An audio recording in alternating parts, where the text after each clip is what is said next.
Hello, listeners. Welcome to a very special spooky season edition of Generation in Between, a Xennial Podcast. I'm Katie. And I'm Danny, and welcome. Do I need to say what we do? Yeah, sure. Let's say what we do. You said hello, and I laughed at her, and I just said welcome. See? So I don't know what's going on. Yes. So yes, here we are, Generation in Between, a Xennial Podcast where we revisit, remember, and sometimes relearn all kinds of things from being 80s kids and 90s teens, except today is a little different. Yeah. And we're here in costume because we're going to be in costume every recording day of October. Yes. So describe yours first.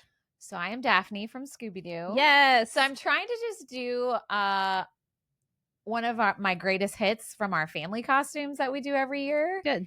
We did Scooby-Doo years ago.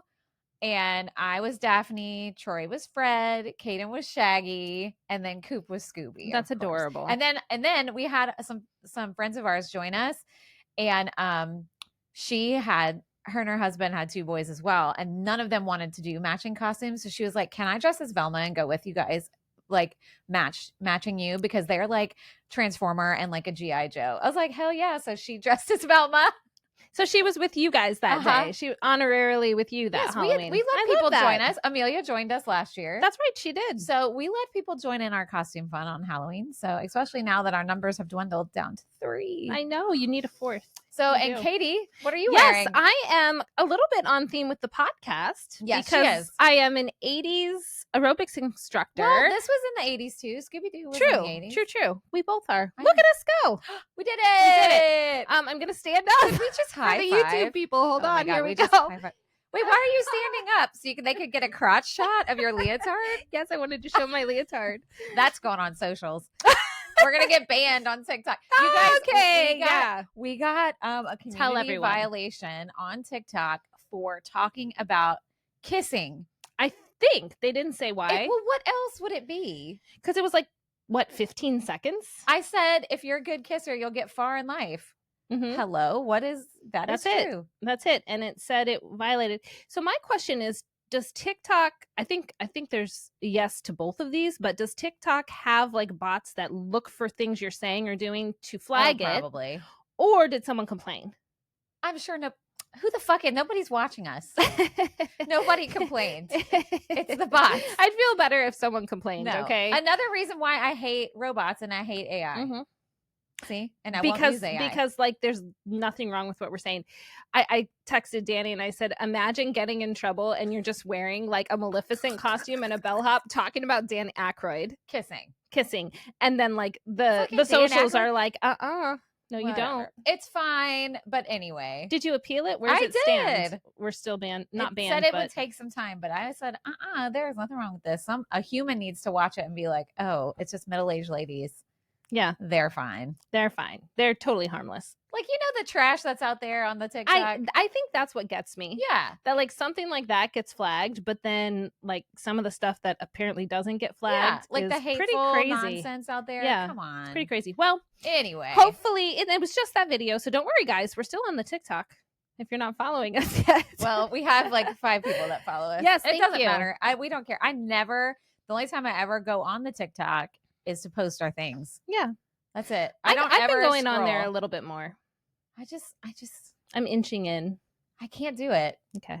I can't do Snapchat. There's things I just can't. And AI, I can't. We were supposed to use AI today. I didn't do it.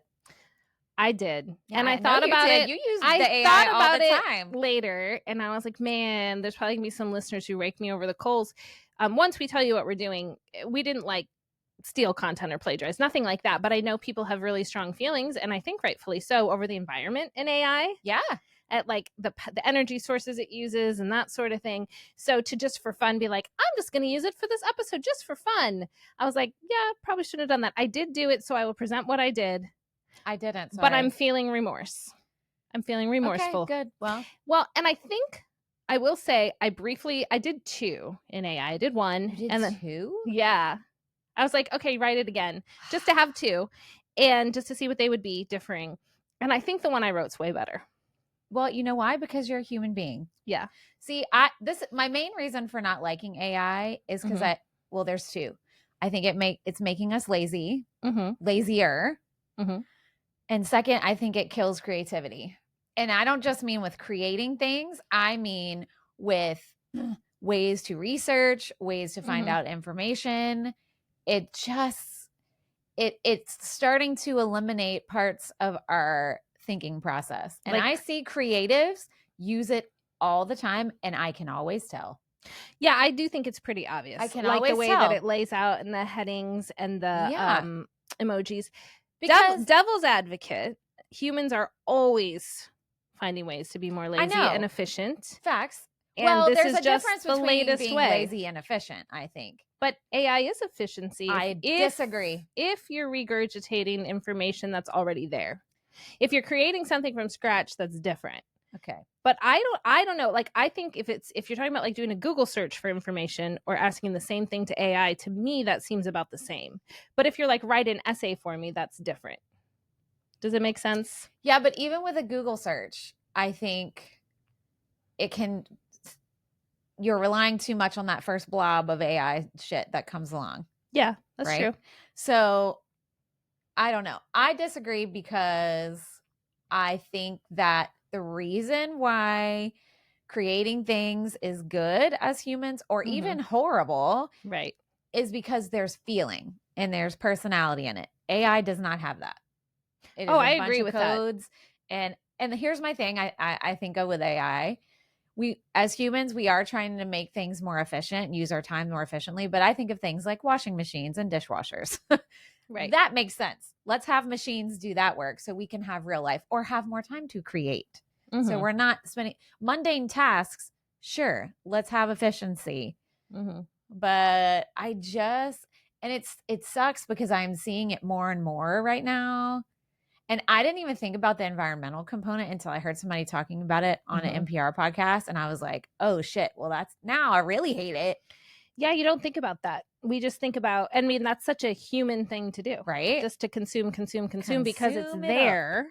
Yeah. And not because, But listeners, we haven't even told you what we're doing. Oh shit.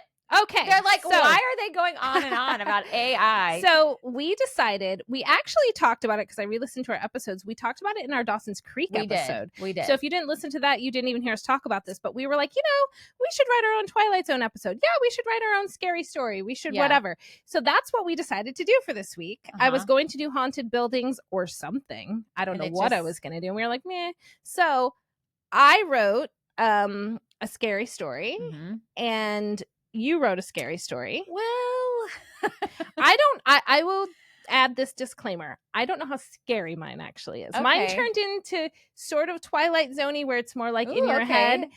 And also you'll see. Okay. I'm excited for this. And then additionally, Danny didn't do this, but I went on ChatGPT and I will read you the prompt that I gave it when we get there. Okay. But basically it wrote 2 scary stories for me set in the 1980s. Okay. So we're going to read those today. And we asked listeners on social to share some real life scary stories. And we have a couple. And if you have more, if you're like hearing this for the first time or you missed it because it was just in our stories, spooky season's not over.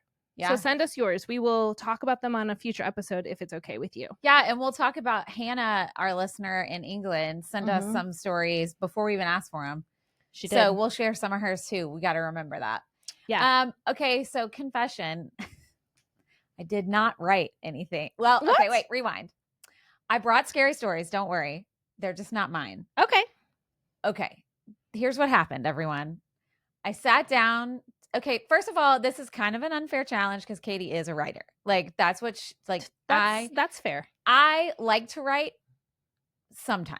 But when I get assigned something to write, I got nothing. Yeah. And I sat down and I started to write this story, which was funny. And then I go back and look at it, but I couldn't get anywhere with it. And it was so stupid. I reread it and I was like, oh shit, no, this is going nowhere.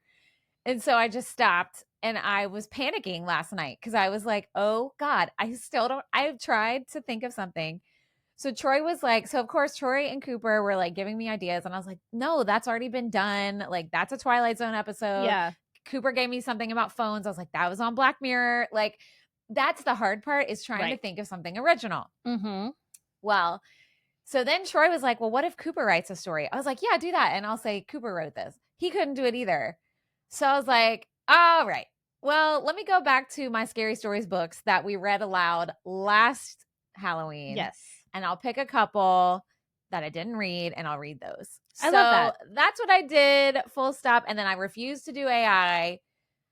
But I brought stories. I love just that. Not mine. It was fun when you read those last year. In fact, when I was writing mine, I was like, oh, remember like when Danny read those stories to us last year? That was so fun. If you're new here and you didn't hear our Scary Stories episode last Halloween, go listen to it because I read some of the classics. Alvin Schwartz, right? That's his name.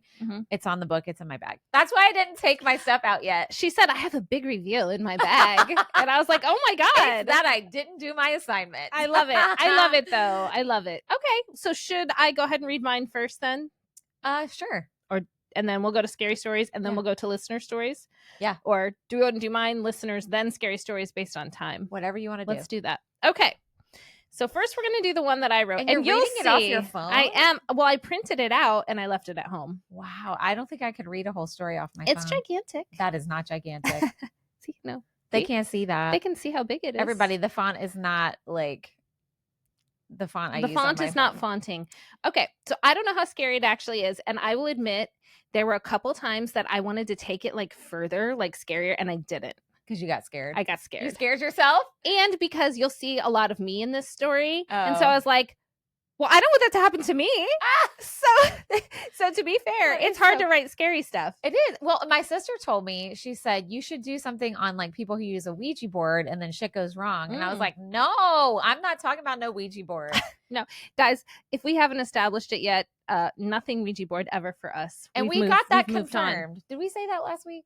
What? That Hannah told us. Yeah. Don't use that Ouija board. Yeah. And we'll tell Hannah's stories, but yes. Yeah. Okay. She told us not to. Okay. So we didn't. So here's the one I wrote. All right. And then we'll read the ones that AI wrote. I can't wait. Okay. The title of mine is Manifesting Destiny. Of course it is. Just you wait. Just you wait, okay? This is Katie's life story just made scary. Just you wait. All right, I'm ready. Okay. I'm going to try not to laugh because it is so me. Is it funny? Okay. No. Oh, all right. It's funny how much I just was like, well, let's just write about myself. And if something went wrong, here we go. Michelle was a good woman of intention. Every night before she went to bed, she laid out her clothes for her 5 a.m. workout, knowing the chances of actually completing that workout increased when she didn't have to fumble in the dark for her sports bra and running shoes.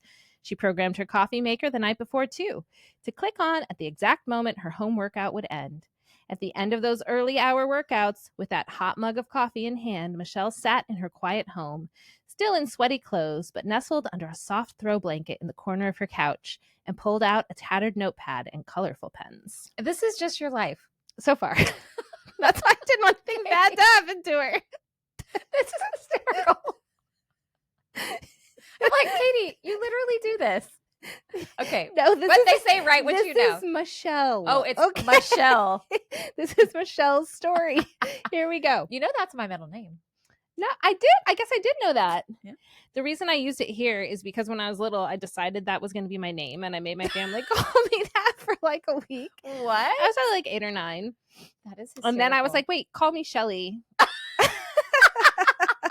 And they were all like, no, we're not doing that. Okay. Oh, I love that. So she's nestled under the blanket. This was her journaling time. Oh, see? It was the time to start her day, to set her intentions for what lay ahead, both in the immediate hours that followed and the weeks, years, and life that followed that. She journaled about everything, really. Setting goals, speaking about... This is going somewhere, I promise. If y'all ever wanted a peek into Katie's mornings, here it is. Here it is. Okay. It is hard to write about stuff you don't know. You're right. Okay. I know. Seriously. Michelle talked about her dreams and where she wanted to go next and wrote out gratitude statements that surrounded her current life. It didn't matter if the goals seemed outlandish or impossible even. Anything was fair game in the pages of her journal. She had a habit of writing out a litany of aspirational statements at the end of her journaling sessions. These included writing out statements about her future self. You know, things like, I am wealthy beyond my wildest dreams, and I own a summer home in Paris. Things like that. On this particular morning in October, Michelle had a few extra minutes to herself before the day started. It was a federal holiday. Indigenous Peoples Day is Monday. Just that's what made me think of it. So her kids didn't need to get up for work. She For work? herself, oh, I need an editor. Let's just try that again. Her kids didn't need to wake up for school. Off to the coal mines. Marching over. Okay. She herself had pushed some of her meetings to later in the day to be able to enjoy a slower morning. So she went off schedule just a bit and decided to spend a few extra minutes in her journal rereading and focusing on her intentions. She ran her finger over some of them, realizing how many she had written down this morning. It looked more like a word association exercise than actual organized goals. She didn't want to cast shade on her hopes and dreams, but she felt the urge to edit them a little. She knew realistically that all of those aspirations couldn't live together at once. Some of the goals were even at odds with each other, like the aspiration to spend Christmases in London, but also participate in her local Christmas musical every year. Okay, we're just going to keep going. You guys. If we aren't friends yet, we're going to be friends by the end of this. You're going to know me. Yeah, that's true. Michelle started to feel overwhelmed by her own thoughts as they lay in front of her in all their sparkly magic. So she grabbed her favorite purple pen and turned to the page of her notebook to a blank, lined one. She numbered the page 1, 2, 3, and then closed her eyes and took another sip of coffee. Michelle focused on her top 3 goals, the 3 things out of the dozens she'd written down that she wanted the absolute most in life. And she started to set her pen to paper. Number 1, I want more time for my creative projects. Number 2, I want my kids to be independent and happy. Number 3, I want to be independently wealthy. Literally all 3 of the goals that Katie has. Yes. Well, maybe not number 3, but yeah, that one's fictionalized. Well, sort of. She looked at the page and felt satisfied. Wealth, family, fame. It was truly an encapsulation of everything she desired in life. Michelle knew that if she could have those 3 things, she would finally be happy. Little did she know that within the year, all 3 would come true, but in ways she couldn't have predicted. Dun, dun, dun. The layoff. Uh-oh. On a relatively cool Florida day. This is like chapter 2. I can't. Chapter 2. You guys, seriously, this is like Katie's life. She's like, yeah, write an original story. And here's my life. Yes. That's why I couldn't have her like get slashed or anything. Oh, yeah. Okay. I get it. On a relatively cool Florida day in December. So now we're in December. Florida. It's in Florida too. You didn't say that in the beginning. And Michelle opened her work-issued laptop and tried to log in. Her screen kept showing an error when she tried to type her password. Ugh, it must be time to reset it, she thought. But as soon as she was looking for the button that would help her reset it, her personal cell phone started to ring. It was her boss. Maybe the entire company was having tech issues. It didn't take her boss, a woman just a few years older than her, to get to the point. You're being let go, the boss said. We're taking the job a different direction. Let go? Michelle couldn't believe her ears as her now ex-boss rattled on about next steps for sending in her laptop, turning in other company property. Michelle tried to find her words. Finally, she stammered, "But why?"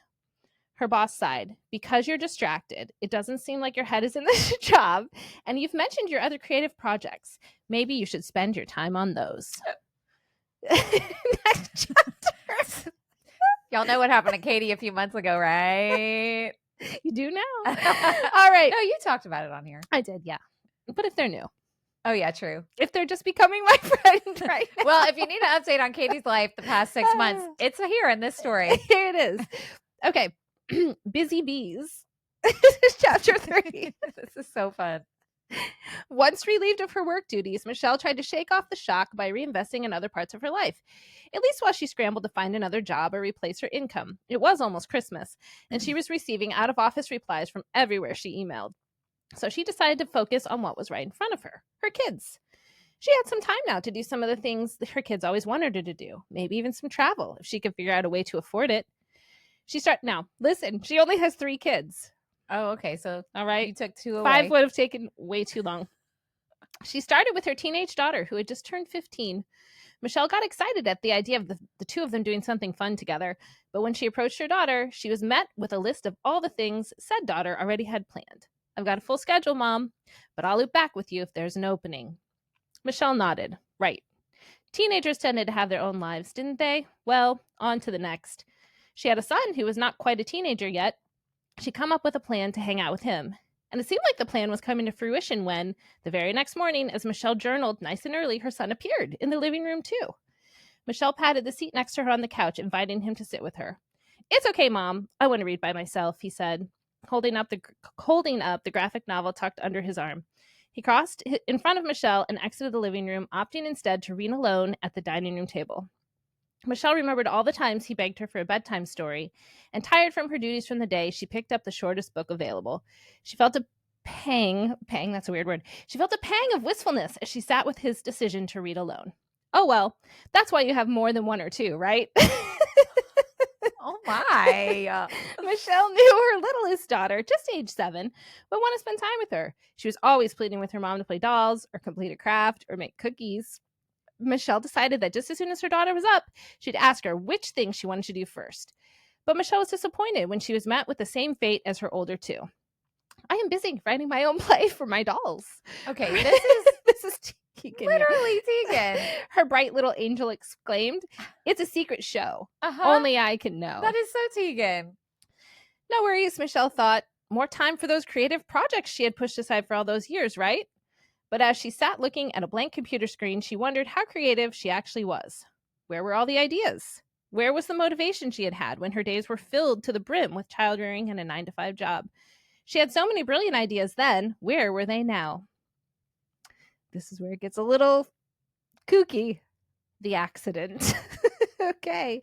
So remember, everything started with her journaling in October. It's okay. We will remember this, okay? Like, I can follow it. It was just pretty few minutes ago, Katie. We're good. We're with you. No summer Okay. needed. On December 31st, Michelle sat looking at a blank page of her journal. Normally, she'd spend most of the day filling the pages of a new notebook with colorful reflections on the year, even brighter entries about the future. But today, she felt empty. Her kids were all off with friends, watching the ball drop in Times Square in their own age-appropriate ways. I don't know why I said that. Censoring yourself. Yes. No underage drinking here. I was like, they were not drinking alcohol. None of them. When she mentioned her kids scattering for the evening to another mom, that woman responded with, "Wow, a night to yourself. How will you spend it?" And Michelle by the way, she's not married, I guess. Oh. I got this far and I was like, well, I haven't mentioned the husband yet, but I think, see, that's what'll fictionalize it. Here we go. The one thing. The one thing. I wonder how Brant would feel about that. I don't know. I'll have to He'd read be like, of course she did that. He'd be like, well, I'll just sit over here in the corner. Let's just sit here. Michelle realized she would likely spend it alone New Year's Eve with her notebook and pens. She wasn't much of a drinker, so she poured herself a glass of leftover eggnog instead, minus the rum. Can't. They say it's all in the details, right? When that didn't exactly hit the spot, she got in her car and decided to drive to get some ice cream. She could start her healthy eating resolution January 1st. It was starting to get dark with just the slightest pink lighting up the Florida sky. It was that pink that caught her eye just to the right as she drove parallel to the Atlantic Ocean. She thought about what a year it had been. Really, what a quarter of a year it had been, and she sighed. The next sound she heard was of metal and steel crunching. The next sound after that was the beeping of a hospital monitor, her neighbor and kids standing alongside her bed. "There was an accident," her neighbor stammered. Michelle looked at her children's faces, full of relief that she was awake, but stained with tears. She was so happy to see them there. It would be weeks before Michelle could breathe and eat on her own. Her friends and neighbors, her friends and neighbors helped out with the kids at home, always praising how independently they were taking care of each other and themselves. Michelle just wanted to be home with them. By Valentine's Day, she was home, though the use of her lower body was no longer possible. She had to relearn life, one task at a time. And though her children had every intention of making her life easier, Michelle insisted they keep living their own lives without interruption. It was early March when 2 detectives showed up on her doorstep, letting her know they were investigating the New Year's Eve accident. It had been labeled as a hit and run, with Michelle not knowing who had hit her or why they had left. Of course, everyone suspected drunk driving, but there had not been proof. The detectives informed her that they indeed figured out who had hit her that night and had spent the past 3 months building a case against him. They told her the name of the culprit. You're going to laugh. And Michelle realized it was a well-known billionaire. Sorry. Going. Who must have been vacationing near the ocean at the time of the accident. They'd prefer we not press charges and that you settle this out of court, the detective said. But we know you'll do the right thing. We'd recommend getting a good lawyer. Michelle lawyered up, and after months of behind-the-scenes negotiating, she was awarded $50 million. Whoa! She and her kids would never need to work another day in their lives. She opened her journal the next morning to write about the settlement and realized the same federal holiday had rolled around. She flipped back to that date from a year prior and reread her 3 main entries. All had come true. Instead of using her color-coded pens to encourage herself, Michelle grabbed a black marker and filled the blank page with these words: "Be careful what you wish for." Ooh, that's good. That's good. All right. Boom. That's good. With all my teasing aside, that was good. Good story. Yeah. And that just proves why you shouldn't journal. So thank you, me. Danny's like, so moral of the story: Don't journal. don't journal. Okay. See? Katie always tries to get me a journal and I don't. I just can't ever do it. And see, now I'm going to be like, remember that story you wrote? Remember that cautionary tale about writing down stuff? And it came true, but not the way you wanted. Okay. So the funny thing is, the story I started to write was more of like a horror comedy. Okay. And it was the Diary of a Stay-at-Home Mom Vampire. Oh, I bet that was going to be Right. Sounds good. great. Yeah. And I actually used you in the beginning of the story saying, okay, I'm going to start journaling now. My friend Katie's always gifting me these cute journals and like telling me to do it. And who knew it would just take me getting undead to start doing it? Who knew I had to die? Just couldn't get it going. That's a fun concept. It is. It's a fun concept. Like I said, I'm good with ideas. Yeah. It's just, maybe I'll go back to it another day when I don't have to do it. Yeah.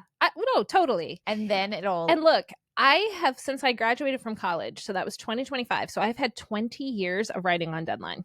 That's crazy. 20 years of like, so, and most of that was short form stuff like articles or blog posts or whatever. Just recently, I finished my book, turned it in, everybody. Yay! And those were longer and tell them deadlines. The title of your book. My title of my book is Legacy List. And the title of your short story was Manifesting Destiny. I have a theme. I have a brand, guys. I like I have it. a brand. I like it. All right, shall we go on to ChatGPT? The first one I didn't love, because you'll see why. It just sounds like every story we've ever talked about. I love it anyway. Good point. And are you reading both of them? I'll read the first one. We'll decide if you want me to read the second one. It's not as long as mine. They're short. Pick one. Okay. We don't need to give AI. Well, in that one, I space. don't want this one. All right. These bangs are driving me nuts on this wig. All right, we're gonna do this one called The Static Line. Oh my gosh, another October. Well, obviously, scary stuff happens in October. Stuff. It was October 1987, remember? I didn't read you what I asked ChatGPT. Oh, yeah, what did you say? Exactly what I asked it was, oh my gosh, oh no, that's Michelle. Get out of here, Michelle. Michelle. There it is. ChatGPT. Write a scary story that takes place in the 1980s that takes 5 minutes to read out loud. That's what I asked it. All right. Okay. So here we go. The Static Channel. It was October 1987, and 15-year-old Jenny Hollis had the house to herself for the weekend. Her parents were off at some insurance convention in Daytona, and she had big plans: pizza, MTV, and talking on the phone until sunrise. Jenny's best friend Stacy had lent her a new cassette, a homemade mixtape called Midnight Meltdown. It was full of metal bands Jenny's parents hated.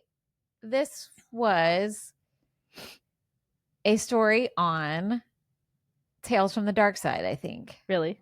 I don't know. Maybe. If it's something on a tape, it's definitely been done, and I've watched it on something. Okay. But keep going. We'll find out.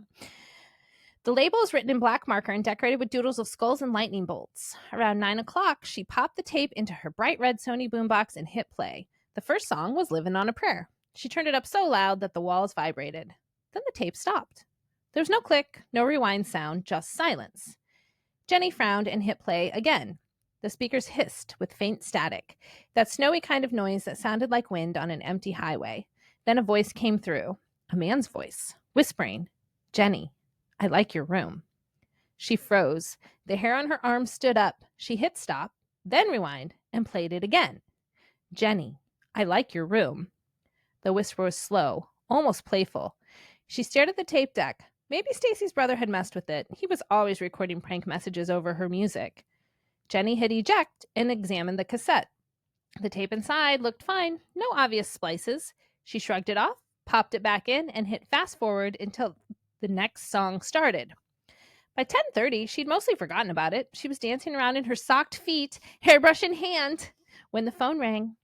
She grabbed the beige wall phone in the kitchen. Hello? Nothing but static. Hello? Then under the hiss, a whisper. Jenny, turn around. Her heart dropped. She spun around, staring at the empty kitchen doorway. Stacy, if that's you, it's not funny, she snapped. The line went dead. Jenny slammed the receiver down. Her hands were shaking, but she told herself there had to be a logical explanation. Maybe a crossed phone line? That happens sometimes, right? She went back to the living room, but the music had stopped again. The tape deck clicked. Then the whisper returned, louder this time. I said turn around. Jenny's breath caught. She turned slowly toward the hallway mirror. Behind her reflection, just for a second, she saw someone else. A man in a dark coat. His face was pale, stretched too long, like a TV image that hadn't tuned right. Jenny screamed and stumbled back. The mirror cracked down the middle. Oh, wow. The phone started ringing again, over and over and over. She ran to it, grabbed it, and shouted, What do you want? The whisper came again, now close enough she could feel the breath through the line. You shouldn't have played it. Then came the sound of footsteps, not through the phone, behind her. The living room TV flickered on by itself, blinding white static filling the screen. On the floor, the boombox began to spin the cassette backward. The whispering grew faster, higher, like 1,000 voices talking at once. Jenny dropped the phone. She backed toward the door, but the knob wouldn't turn. The chain lock rattles as though something was pulling from the other side. Jenny. The whisper was right behind her now. She turned. The man from the mirror stood there, tall, featureless, and flickering like he was made of TV static. His voice was no longer whispering. It was screaming through every speaker in the house. Now you're part of the recording. The lights exploded, the screen went black, and the only thing left was the hiss of the tape. 2 days later, Jenny's parents returned home to find the house dark and empty. The only sign of their daughter was the mixtape still in the boombox. It played one clear voice through the static, Jenny's voice repeating over and over. Don't play it again. Please, don't play it again. Okay, that just combined several stories together. Yeah. Like Bloody Mary, Mirror. Mm-hmm. When a Stranger Calls. Yes. That one. It also, there is one about, there's an urban legend about screams being recorded on a, remember it was in the movie? Yeah, it was in the movie, in Urban Legend. Uh-huh. Yeah. So, yeah. I mean, that's a good story, but it just combines shit we've already heard. Right. Which is what AI is. See? It's not creating no new things. OG ideas. Yeah. So that just confirmed what we said. It did. And parts of it didn't make sense. Yeah. Parts of it were a little off. Like it said something about the screen. Like the tape deck had a screen. Yeah. I'm confused. Yeah, I don't know. All right. Okay, so we should talk about our listener stuff real quick. Wait, you want me to read scary stories? No, we've done a lot of reading. So let's talk. Yeah, that's what I'm thinking. Let's chat. So I'll start with the short one, which was my daughter. Oh, yeah. Who said that I can bring this up. Her name's London. Does she want you to say her name? Maybe not. I could always take that out. I don't think she'll care. I don't think she'll care. And anyway, she went to Halloween Horror Nights Saturday. Fun. We got to get this shit going. We do. We'll talk about Once I have my rehearsal schedule, and we'll figure it out. Yeah, which should be soon. Which will be Sunday. The next couple days. Sunday. Yeah, Sunday. Okay. So she went Saturday night, but even before that, she's kind of been like in spooky season recently. Just like she went and saw the new Conjuring with her friends. Ooh. She decorated her room. Her room's like cute, spooky, but she like decorates just her, like, you know, she has her own decorations. She does it for Christmas too. And anyway, she did all that. And she went and saw The Conjuring, so it was just kind of on her mind. She'd been talking about it to me, and then they went to Halloween Horror Nights, which I think has something themed to that, or if not, it's just scary. It's Halloween Horror Nights. So she went to stay at her friend's house overnight. And because the parents were driving them back at like 2 a.m. So she stayed there. So in the morning, she texts me and says, can you come get me? I fell down the stairs last night. So long story short, at like 2 a.m. when they got back, she went to walk down the stairs and just fell. Feels like something pushed her, but who knows? It was 2 a.m. She was freaked out from Halloween Horror Nights. Fell down like 10 steps, but fell backward. So she hit like her lower back. I did that when I was pregnant. Oh, God. Yeah. So it hurts. She spent a couple very sore days. Yeah. So when I said, we put on our socials, tell us your scary story, she's like, I feel like The Conjuring pushed me down the stairs. I mean, scary. Who knows? I don't know. I mean, Who if knows? people out there that believe in the spooky stuff, they might say you mess with some spirits. You they messed with come something. you. Yeah, they came with you. Or that leaves you open to things happening. Right. Maybe. Hopefully, as her parent, I would say hopefully not. And it was just a little trip and fall. And she's going to be okay. It's creepy. All right. So should we start with Hannah's? Yeah. So Okay. Hannah is our listener over in jolly old England. And she sent me, when she saw we had a Ouija board episode, she sent me this big voice text. And she's like, oh my God, when I saw it, she's like, I was thinking, no, Danny, you can't mess with that, because she is someone who regularly sees a medium. Mm-hmm. And she said, everybody that's kind of into that says, don't mess with those. You have to be with somebody trained to do it. So she confirmed that from a professional. Okay. But she said she does see a medium regularly because, well, I'm trying to think of how to sum this up. She sent us a couple stories. The first thing was how she even like got into that was she had a friend who was a hairdresser, and she was hosting an event at her salon with a medium there. So people would buy tickets and they had drinks and like cocktails, and the medium, you know, if you've ever watched something like that on TV or something, where they're in the room and they just take, you know, what she said was the medium said she just gets pulled to people. And she didn't go in with any plan. Like, it's just whoever she gets pulled to and talks to them or whatever. And so Hannah was like, her friend asked her to come and help with tickets and cocktails and stuff just to be there working. And she's like, but hey, if you want to come in and like sit in the back when she starts her thing, go ahead. So she did. And she was like, oh yeah, whatever, sure. So she went in, and she was kind of like, I'm not into this. And she, like, the night went on and went to all these people. And she said all of a sudden that she came to the back. She was like pulled to Hannah, and Hannah was like, oh no, I'm not like, I'm not here for this. Like, I'm just working. And she's like, no, like, I just, something keeps telling me your name. Like, do you know someone with Elizabeth? Like something about Elizabeth and London. And like, and she's like, no, like, I don't know what you're talking about. I might be getting the names and location wrong. Yeah, something like that though. Yeah. Well, then whatever. So, and then some other stuff was chatted about, and none of it meant anything to Hannah. She saw her parents like the following week, and they were talking about it. She was like, yeah, you know, what's weird is like, they kept saying like Elizabeth and London, and they were like, oh my gosh. And she was like, because they said something to her about her middle name, like her family, she's the only person in her family with a different middle name. Right. Right. I remember her saying that. Yeah. And they said, no, we named you, or we were going to name you after Elizabeth, who's your great grandma. Is that right? Yeah. Like that Another was family supposed to member. be part of her name. Yeah. Who lived in London. Weird. Now, maybe getting the details of this mixed up, but that was the essence. Basically, the medium told her something she didn't think was relevant, and then her parents confirmed it was relevant. Right, which is totally crazy. And there's no way that medium could have prepared ahead of time, because Hannah wasn't even a ticket purchaser. She wasn't even like a name on the roster of people that are going to be there. So crazy. She does see her. She does virtual stuff. She was like, oh yeah, she does virtual. So if y'all ever want to have her, I was like, nah, I don't want to. But they do. She's like, it's not like she doesn't tell you things to do, but she does say like something's gonna happen or blah blah blah. And she said it's always been correct. Wow. Because her and her friend both do that. And one day she said something that happened to her was well, now I'm forgetting, with the feather, remember, on her motorcycle? Yeah, I forget what that was. Shoot. Yeah, I listened to it like last week, but something about something about a warning. It was a super windy day. I mean, she lives in England, so like, and she has a motorcycle, and she went out to get on the motorcycle, and there was just a single feather on the seat of it, and she's like, it was super weird because it was like crazy windy, but the feather was just sitting there. And I think she had a warning to like not go on the bike that day or something, like the medium told her that or something. I don't know. And she was like, okay, I'm just going to take this as a sign that maybe I shouldn't ride this bike today. Yeah. Wow. That's wild. And I'll be honest, I've never spoken to a medium or a person who feels that they can warn you or give you predictions or speak to the dead. And I think different different people can do different things, right? Like not every person who has future telling abilities also can communicate with the dead, correct, etc. Like it does vary. People's gifts vary, but like I've never spoken to someone, and it's not that I wouldn't.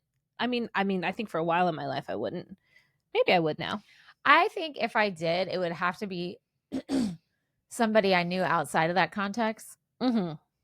Like we have a few friends that, I mean, and some of them talk about it and some of them don't, but we do have a few friends in our circles that I don't know if they would say they were mediums or if they just have like some kind of, second like sight. A sense. And I have lots of friends who do tarot cards, which is not necessarily the same thing, but that's what I mean. There's like, it's, I think it's easy to lump it all together. Yeah. And it's not all the same thing. Yeah. Speaking of that. Yeah. Amanda. Yes. Sent us a bunch of stories this morning. So why don't you summarize some of the ones? And y'all, sounds good. If y'all have been with us since the beginning, Amanda has been on our show. Yep. She came on our Princess Diana episode because she played Diana when we did the show here 2 years ago. I was just thinking that was a really long time ago. Woo! Almost 2 years ago because it was in the spring. It was in the spring. Yes, yeah. Almost. Okay. So Amanda has this really adorable Chihuahua named Rosie, who's like, and she has more dogs than that. She's got two, but Rosie is one. And so her and her boyfriend who's also been on our show. Yeah. Alexei. He was on one of our Power Rangers episodes. Yes, he was. And so they were staying in a house that kind of had a little bit of lore behind it, like an older home. And supposedly a medium who'd been in the home had said there was a certain area of it that was haunted, like a certain spot. And then like she even mentioned like outside there was a bomb shelter, a bunker from, I don't know, probably the 50s. Yeah. And so it was just kind of an interesting energy around this property. So she said there were these 2 steps that went, I guess, from maybe like a bedroom to a living room or something like that. Not a whole staircase, but just like 2 steps. And her Chihuahua stopped going down the steps, like wanted to be picked up instead of taking the steps. And she couldn't figure out why. And then she was watching her from a distance or something, and the dog attempted to do the steps and like basically got knocked down or tripped or something. Mm-hmm. And so Amanda was saying she believes like the spirits were like messing with her dog. And she pointed out, and I think that this is true, animals in general, but dogs seem to sense those things before people. And so the dog kind of felt that. She had another one about the dog too. Her and her dog were at that's what it was. They were at a battlefield somewhere. Where a really horrible battle took place, and I don't remember where this was, but she set up a camera to take a picture, and it was just her and her dog that were there. Alexei was not there. So she set it up like ready to take a picture, and she said right after she had it set up, there was this humongous gust of wind out of nowhere. Wow. And she was like, okay, maybe I don't need that picture. Again, wind. Right. And she was like, okay, just kidding. I'm not going to take that picture. I think it's time to go. So she didn't take the picture. Yeah. And then she used to work at a historical haunted hotel here in Florida called Casa something. Casa Dega, maybe? Casa Dega? I think that might be it. Yeah. And she said her and her coworkers, it's like one of the most haunted places in Florida, she said. They used to hear footsteps and stuff all the time. Or they used to think each other was knocking on each other's office door, and it ended up not being them. They don't know where it was coming from. And then one day her coworker came to her office and was like, was that you knocking? And she was like, no.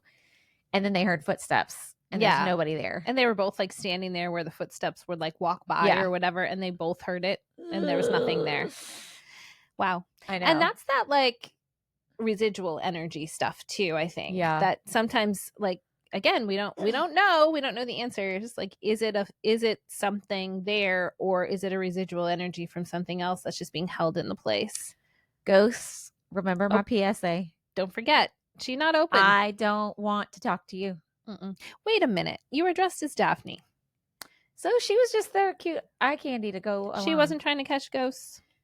I mean, those were never ghosts. It was always some old man in a mask. That's true, but you don't want an old man in a mask talking to you either. But this is a costume. This ain't my reality.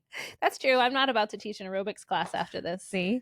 I could try. It wouldn't go very well, guys. Look, I tried to it's hard to teach in that kind of stuff. As I somebody can't who imagine. Classes, I can't imagine. You got to wear what's comfortable. The earrings kind of come off. It hurts. The only thing I kind of like is the sweatband. The sweatband I think actually I need comes to in start clutch. doing that, like just when I come to your classes. I I get used- so sweaty. I used to wear those when I taught because Yeah. they're the best ones. They're actually functional. Yeah. Yeah, I like them. They don't have to be cute.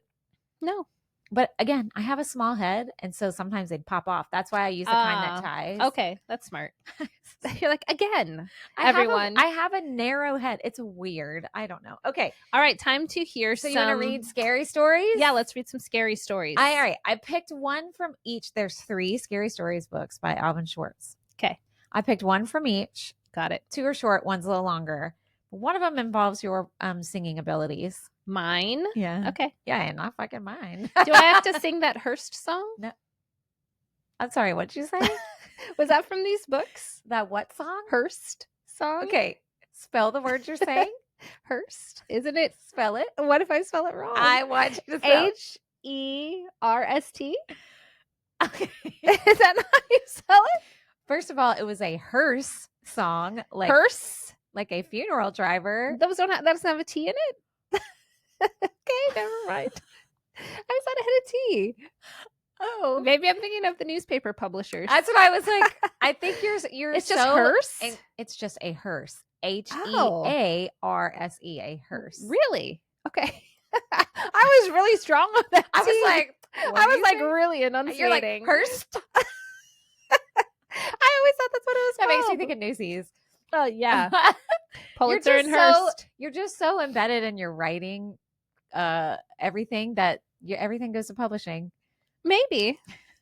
I don't think so. I think I just did not know that. That's really funny. I guess I've never typed the word hearse like in anything. Well, Not even my scary story. look at what That we wasn't teach that you scary. on this podcast. Hearse. It's Hearse. Hearse. Do I have to sing the hearse song? No, but it is a different one, and you have to sight read a little, but it's easy. I can do that. Yeah, I know. That's why I'm not doing it. Okay, hold I on. love how you're making me do it. Let's start with that since I'm already. All right, let's do it. Because I have a scary, a funny, and then the song. Okay, so a scary, a funny, and the song. Got it. Let's do it. So you brought all 3 books. That's so fun. I did, yeah. Alvin Schwartz. So, ooh, these bangs are annoying. Okay. The song is, I think, I love the artwork. Y'all have to go back. Yeah, Okay. so good. The song you have to sing, it's gross. It's called Old Woman, All Skin and Bone. And I picked this one because we are aging women. True. So it shows you right here on the right-hand side, the notes. Okay. And you just repeat that for all the lyrics. I used to get on my piano when I was a kid and play these out so I could sing it. Well, you know the tune. Maybe No, you I should just don't. I sing it. haven't done Oh, you this don't? since I was a kid. Oh my gosh. And that's high. It is high. They Well, I mean, aggressively that's- started it. Yeah, that's my break. I ain't doing that. So and we have a lot of performers who listen. I'm looking at like it starts on a G, and so I'm thinking so. And then it goes to a C. Right. So it's so do. So da, da, da, da, da, da, da. But it's got an F sharp. We All just right, have so to have now- our starting note. And then Okay. we got it. Ready? Ready? I'm And- not singing it. You go. Oh no. And there was an old woman, all skin and bone, who lived near the graveyard all alone. Nope, I went down. Ooh. Okay, just read it. I'm not gonna keep singing it. I'm failing. Okay. I'm failing. No, you did great. That was great. Now y'all see why I didn't sing it because that is high AF, and That is a little bit not high. like to do that. All right. So there was an old woman, all skin and bone, who lived near the graveyard all alone. Ooh. She thought she'd go to church one day to hear the parson preach and pray. I'll skip the ooze. And Okay. when she came to the church house style, she thought she'd stop and rest a while. When she came up to the door, she thought she'd stop and rest some more. But when she turned and looked around, she saw a corpse upon the ground. From its nose down to its chin, the worms crawled out and the worms crawled in. The woman to the preacher said, "Shall I look like that when I am dead?" The preacher to the woman said, "You'll look like that when you are dead." And then it says, "Now scream." I love it. Now scream. Ah! Okay, well, that was a fun one. That was fun. That's spooky. I have another funny one. Okay. Okay. And then I'll go to the scary one. And this one, if you've ever read these books, you'll remember this one. This is called The Ghost with the Bloody Fingers. Okay. A businessman arrived at a hotel late one night and asked for a room. The room clerk told him the hotel was all filled up. "There's only one empty room," he said, "but we don't rent that one because it is haunted." "I'll take it," said the businessman. "I don't believe in ghosts." The man went up to the room. He unpacked his things and he went to bed. As soon as he did, a ghost came out of the closet. Ooh. Its fingers were bleeding and it was moaning, "Bloody fingers, bloody fingers." When the man saw the ghost, he grabbed his things and ran. The next night, a woman arrived very late. Again, all the rooms were taken except the haunted room. "I'll sleep there," she said. "I'm not afraid of ghosts." And as soon as she got into bed, the ghost came out of the closet. Its fingers were still bleeding and it was still moaning, "Bloody fingers, bloody fingers." And the woman took one look and ran. A week later, another guest arrived very late. He also took the haunted room. After he unpacked, he got out his guitar and he began to play. Soon the ghost appeared. As before, its fingers were bleeding and it was moaning, "Bloody fingers, bloody fingers." The man paid no attention. He just kept strumming his guitar. But the ghost kept moaning and its fingers kept bleeding. Finally, the guitar player looked up and said, "Cool it, man. Just get yourself a Band-Aid." The end. I feel like that's like a parenting thing, Right? Like Shut the fuck up. I'm trying to work here. Trying to play my damn guitar. Like, go Okay? away. I'm trying Okay, to so sight those were read my- a song about a hearse. Hearse. Come on. Come on, guys. Look, I did not grow up in spooky culture. The very quite opposite. Well, that's not spooky. That's just, I was gonna say I'm learning all this as an adult, but also I've been an adult for a really long but time. also, but we established you don't know a lot of dead people, so why would you be familiar with hearses? I don't know many. So, Only historical ones, apparently. All right. what do we got? Okay, so then this one is it's sort of funny and sort of scary. Okay. Okay. This is from the sequel to Scary Stories. That what y'all just heard was from the OG Scary Stories to Tell in the Dark book. So this is the second book. Yes, and Okay. all these stories are made to be read aloud. They're made Right. to be like campfire tales. Some of them have like jump scares in them. Some of them are songs. So they're all made to be enjoyed communally. Okay. This one is called Cemetery Soup. On her way home from the market, the woman took a shortcut through the cemetery. There, sticking up out of the ground, she saw a big bone. She picked it up and looked it over carefully. "This will make a very good soup bone," she said. "I think I'll take it home. It's perfect weather for hot soup." Oh, we know Katie loves some soup. I do love some soup. But I think if you saw a bone sticking out the ground, you probably wouldn't grab it. Anyway. No, probably not. When she got home, the first thing she did was start the soup. Into the big soup pot went water, carrots, green beans, corn, barley, onions, potatoes, and a snitch of beef, some salt and pepper, and the bone. She brought it all to a boil, then down to a simmer. "Yum," she said, sniffing it and tasting it. "I can hardly wait till supper." Suddenly, she heard a small voice. "Please give me back my bone." The woman paid no attention. Soon she heard the voice again. "May I have my bone back, please?" The woman was reading the newspaper, and again, she didn't take any notice. In a little while, the voice spoke up once more. It was beginning to sound angry. "Give me back my bone!" The woman kept on reading the paper. "Some people are too impatient," she muttered. Whoa! Did y'all hear my stomach growling? I wonder if the mic picked that up. I bet it did. That was I am loud. hungry, apparently. Oh. Okay. Once more, the voice spoke. Now it sounded very angry. Oh. It was so loud that the whole house shook. "I want my bone back!" The woman reached into the pot, grabbed the bone, and threw it out the window. In a voice just as loud, she shouted, "Take it!" There was eerie silence. Then the woman heard footsteps scurrying away from the house down the road toward the cemetery. And she got up and served herself some soup. So she still ate the soup? Yeah. Oh. That's where I would. I don't know, though. I do be loving some soup. I do too. If I already went through all that, I would probably still eat it. Literally. And now they asked for the bone back. They didn't say, "I'm going to hurt you." They just wanted it That's true. back. That's But fair. why was it sticking out the ground?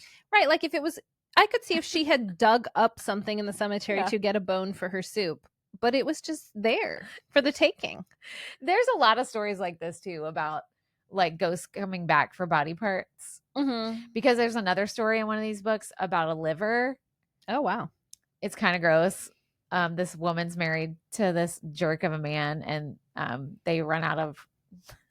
She eats all the liver before he gets home, like the cow liver that she made for dinner, and then she I don't remember. I think he was a funeral director. I might be getting this all wrong. And she remembered that there was like a dead body. So she gets the liver from the dead body. Oh, damn. And cooks it up for him. And so then the ghost comes back and is in the middle of the night and is like, who has my liver? And she's like, he ate it. And then the ghost kills him. Dang. Savage. Kids books. What are you going to do? Children's tales. Okay. So this is from Scary Stories 3. And what I like about a lot of these stories is in the back. And we went over this when we read these before. He tells where he got these stories from. Yeah. Because they're usually like a spin on tale. He spent a lot of years researching folklore and urban legends. And so he tells you where these came from. Cool. So this one is actually based on several published real life articles. Okay. And it's long. long. Is this the scary one? Yeah. Okay. And it's long. And it's kind of about what we were already talking about with like spirits and moving things and stuff. Okay. So I think it goes good. So this is called The Trouble. Settle in, kiddies. I'm like the crypt keeper. Yeah. Okay. The events in this story took place in 1958 in a small white house in a suburb of New York City. The names of the people involved have been changed. Monday, February 3rd. Tom Lombardo and his sister Nancy had just come home from school. Tom was going on 13. Nancy was 14. They were talking to their mother in the living room when they heard a loud pop in the kitchen. It sounded like a cork had been pulled from a bottle of champagne, but it was nothing like that. The cap on a bottle of starch had somehow come unscrewed and the bottle had tipped over and spilled. Then bottles all over the house began popping.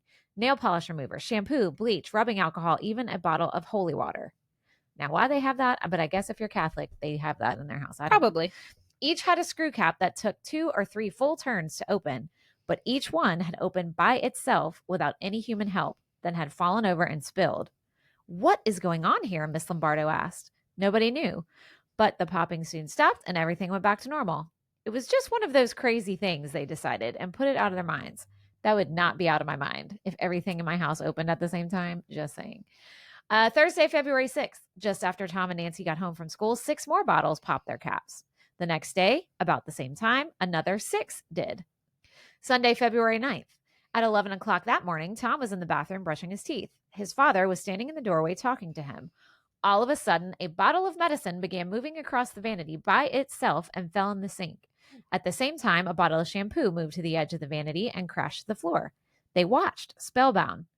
I'd better call the police, Mr. Lombardo said. That afternoon, a patrolman interviewed the family as bottles popped in the bathroom. The police assigned a detective named Joseph Briggs to the case. Detective Briggs was a practical man. When something moved, he believed a human or animal had moved it, or it moved because of vibration or the wind or some other natural cause. He did not believe in ghosts. When the Lombardos said they had nothing to do with what was going on, he thought at least one of them was lying. He wanted to examine the house. Then he wanted to talk to some experts and find out what they thought. Tuesday, February 11th. The bottle of holy water that had opened a week before opened a second time and spilled. 2 days later, it spilled again. That's a lot of holy water. I would feel like you'd be out by now. Right. Saturday, February 15th, Tom, Nancy, and a relative were watching TV in the living room where a small porcelain statue rose up from the table. Whoa. It flew 3 feet through the air, then fell to the rug. Monday, February 17th, a priest blessed the Lombardo's house to protect it against whatever was causing the trouble. Thursday, February 20th, while Tom was doing his homework at one end of the dining room table, a sugar bowl at the other end flew into the hall and crashed. Detective Briggs saw it happen. Later, a bottle of ink on the table flew into a wall and broke, spattering in all directions. Then, another porcelain statue took off. It traveled 12 feet and smashed into a desk. Friday, February 21st, to get some peace, the Lombardos went to a relative's house for the weekend. While they were gone, everything at home was normal. Well, how did they know if they weren't there? That's weird. I guess nothing happened. Like, they didn't see anything. It looked the same when they got back. Maybe. Okay. Sunday, February 23rd. When the Lombardos returned, another sugar bowl took off. It flew into a wall and smashed to smithereens. Later, a heavy bureau in Tom's room toppled over, but no one was in the room when it happened. Monday, February 24th. By now, Detective Briggs had talked to an engineer, a chemist, a physicist, and others. I like that. And others. Some thought the vibrations in the house were causing the trouble. These could come from underground water, they said, or from high-frequency radio waves, or from sonic booms caused by airplanes. Others said the electrical system was the cause, or downdrafts coming through the chimney. The popping of bottles was blamed on chemicals the bottles contained. Tests showed there were no vibrations in the house, there was nothing wrong with the electrical system, and there were no chemicals in the bottles that would make them pop.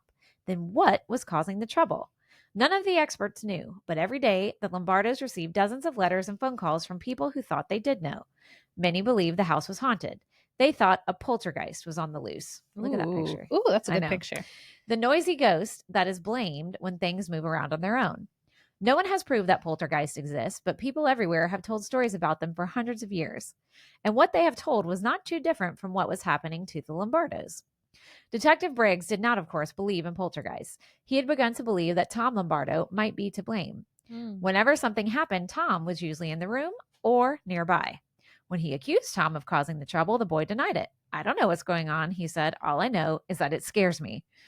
People said Detective Briggs was a tough cop who would turn in his mother if she did something wrong. But he believed Tom, only now he didn't know what to think. Tuesday, February 25th, a newspaper reporter came to the house to interview the family. Afterward, he sat in the living room by himself, hoping something would happen he could describe in his story. Tom's room was just across the hall from where the reporter sat. The boy had gone to bed, but he had left his door open. Suddenly, a globe of the world flew out of the dark room and smashed in a wall. The reporter dashed into the bedroom and turned on the light. Tom was sitting in bed, blinking, as if he had just been awakened from a sound sleep. What was that? He asked. Wednesday, February 26th. In the morning, a small plastic statue of the Virgin Mary rose up from a dresser in Mr. and Mrs. Lombardo's bedroom and flew into a mirror. That night, while Tom was doing his homework, a 10-pound record player took off from a table, flew 15 feet, then crashed to the floor. These people have lost a lot of shit. I'm just saying. They're going to have to refurnish their whole house. Yeah. Friday, February 28th, 2 scientists arrived from Duke University in North Carolina. They were parapsychologists who studied experiences like those the Lombardos were having. They spent several days talking to the family and examining the house, trying to understand what was going on and what was causing it.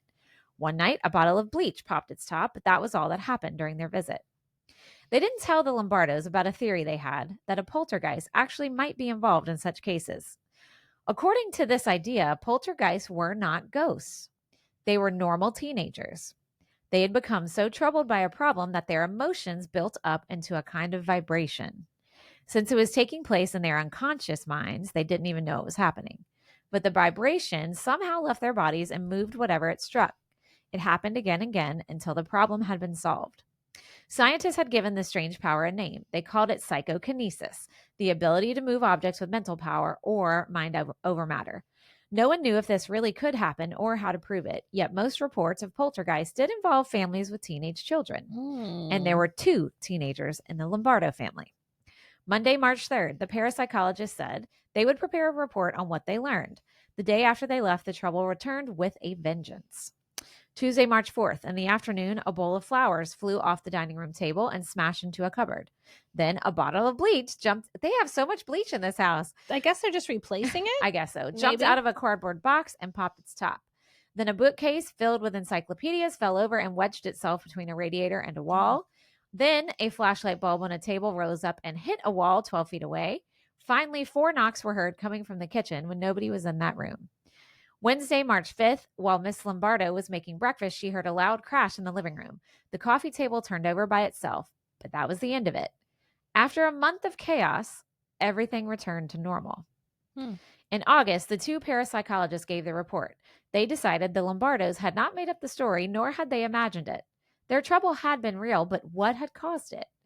They said no pranks or tricks were involved, nor was any magic. As the police had done, they also ruled out vibrations from underground water and other physical causes. The only explanation they could not rule out was the possibility that a teenage poltergeist had been at work, moving objects with mental power. They did not have enough evidence to prove it, but it was the only answer they had. If it was a poltergeist, they thought it was Tom. If they were right, if a normal boy like Tom had become a poltergeist, this also might happen to other teenagers. It might happen to you. Ooh. So that was an interesting spin on things I've never heard about. So they're saying poltergeist isn't a separate ghost. It lives within human? Yeah. For Like that living theory. humans? It's like, Okay. yeah. And that the poltergeist, it's because of like a lot of emotions going on. And then that gives you the telekinesis. And then but it only happens in your subconscious. Right. So you're not purposely like it's not like a breaking fire starter stuff carry or whatever. or anything Yeah. like that. Huh. Interesting. Interesting. So here's a follow-up. You want to get a follow-up? Ooh, yeah. Let me Where hear. he get the story from. So when no cause could be found for the strange events in this story, many people wondered if a noisy, mischief-making ghost called a poltergeist was responsible. Stories of poltergeist hauntings have been common in our folklore for centuries. It was said that these poltergeists caused objects to fly and furniture to dance, pulled sheets and blankets from beds, made rapping and groaning sounds, and other mischief. At a ranch in Cisco, Texas in 1881, something or someone threw rocks, opened locked doors without a key, squeezed raw eggs through cracks in a ceiling, and mewed like a cat. Everything and everyone was checked, just as they were in The Trouble, which is what we just read. Some of what happened could have been caused by a prankster, but there were no explanations for much of it, except a poltergeist had been at work. See Lawson and Porter, and that's just his resources in the back. Got it. Parapsychologists, such as the two in our story, are concerned with mental powers humans may have that are not yet understood. Psychokinesis and extrasensory perception, which is ESP, are examples of these powers. So parapsychologists have to do with humans with powers, not ghosts. The Trouble is based on news reports in the New York Times, Life magazine, and other publications. For stories of poltergeist and information on poltergeist research, see blah, blah, blah, blah, blah. And he has all these resources in the back. Wow. So I just thought that was interesting because it's scary, but not in the way you think. Yes. Right. Because you think automatically there's a ghost or something. But then someone's saying, no, it could have to do with the living person.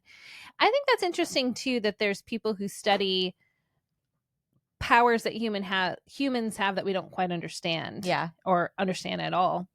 And because we're always evolving, I also wonder, like, if there are people that have those powers, those paranormal powers, are they a higher evolved version of us?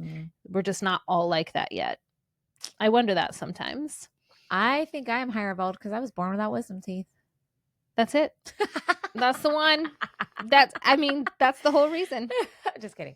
I don't have any ESP or psychokinesis that I know of. That you know of. I don't know of. But I also think you're not open to it. Well, that's true. Like, well, but you'd be like, nope. They didn't have to be. That's true. It happened in their subconscious. That's true.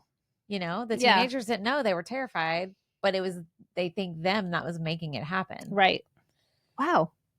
That's wild. That was a good one. Those were fun. Those were fun to revisit, especially since literally just this morning I was thinking about that. Yeah. And I didn't know you were going to bring those. Isn't that funny? That is funny. It's because I didn't do my homework. That's okay. And your story was good. I feel like if you want to hear more adventures of Michelle, aka just what I do in a day, that should be your next book. Let me know. Yeah, maybe.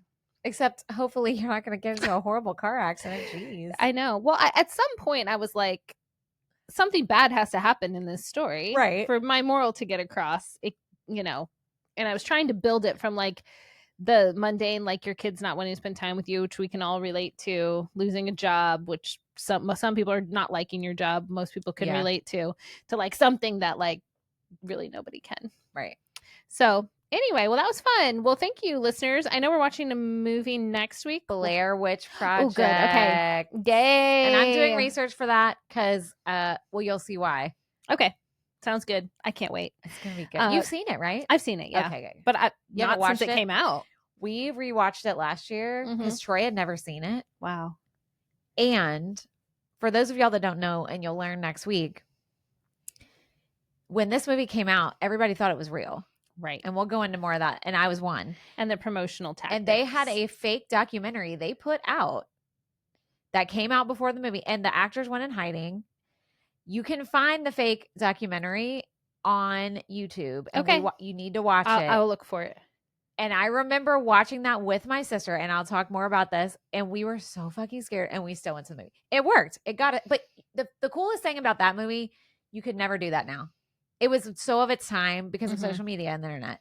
You could never do that. That was when the internet was just getting going. Right.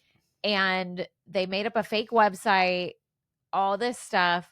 You could never get away with this now. I think that's what's so cool about it. It is. Because they were able to fool so many people, but like you said, it was a moment in time. Oh, yeah. Because they were using the technology that would later make it impossible to do something like this. Yeah. But at the time that they were using it, it helped their cause and helped them pull it off. Yeah. Which again was a moment in time. It's so good. I'm excited. Even I can't wait. when you know what's gonna happen, Right. The ending. Okay. So look, if you're listening to this in advance, watch before we come on. And you'll be ready. You'll be right there with us. Blair Witch Project next Blair Witch week. Project. Okay. Well, thanks everyone for being here for our special story edition of spooky season. And if you have any fun stories to share with us, share on social or get hold of us if you know us. We still want to hear them this whole month. We want to hear them all. Yeah, we want to hear them all. And leave us a review wherever you're listening and tune in to Dawson's Creek. Oh, yeah. Yes. And we will see you next time here on Generation in Between. Bye guys.